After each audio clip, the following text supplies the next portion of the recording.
ଆମେ ତ ରାତିରେ ଏଠି ବସିକି ସବୁ କଥାବାର୍ତ୍ତା ହଉଥିଲେ ସମସ୍ତେ। ଆଉ ଗୋଟେ ସ୍କର୍ପିଓ ଗାଡିଟେ ଅଚାନକ ଆସିକି ପୁରା ଗୋଟେ ବ୍ଲାଷ୍ଟ ହେଲା ଭଳିଆ ଆୱାଜ ହେଲା। ବାହାରକୁ ଆସିକି ଘର ବାଲା ଦେଖିଲେ କି ଗାଡିଟା ପଶିଛି, ଦିଟା ଆକ୍ଟିଭା ଉପରେ ଠିଆ ହେଇଛି, ଗେଟ୍ ତାଲା ପଡିଥିଲା, ଆଉ ସେ ଲୋକ ପୁରା ନିଶାରେ ଥିଲା। ତାର ଯେତେବେଳେ ପୋଲିସ ବ୍ଲଡ ଟେଷ୍ଟ କଲା କି 398 ତାର ଆଲକୋହଲ ଲେଭେଲ ବାହାରିଛି।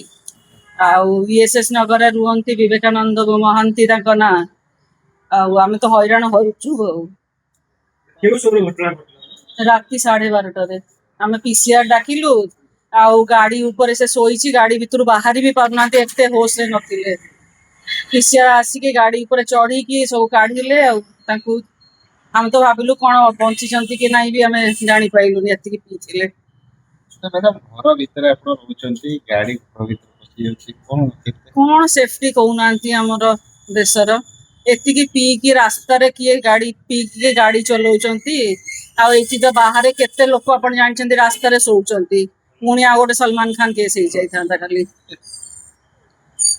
ମ୍ୟାଡାମ ଆପଣଙ୍କର ଦାବି କଣ ରହୁଛି? କେମିତି ବି ଆଲକୋହଲ ଯୋଉ ପିଉଛନ୍ତି ରାତିରେ ପିଇକି ଗାଡି ଚଲେଇବା ତ ବନ୍ଦ କରିବା କଥା ନା ସରକାରକୁ। କେମିତି ନାଇଁ ଜଣେଇଥିଲା। ହଁ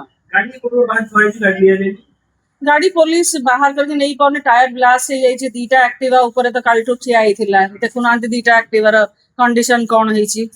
ହାରାସମେଣ୍ଟ ଆମ ପାଇଁକା ହଉଛି। କିଛି ନ କରିକି ବିଲକୁଲ ଭୟ ଆସୁଛି। ରୋଡ ଉପରେ ରହିବୁ କେମିତି ଆମେ? ଏଇ ତ ଭାଗ୍ୟ ଭଲ କି ଏଇଠି ହେଇଛି, ଆଉ ଯଦି ଭିତରେ ହେଇଥାନ୍ତେ ତ ଆମେ ସେଇଠି ବସିଥିଲୁ।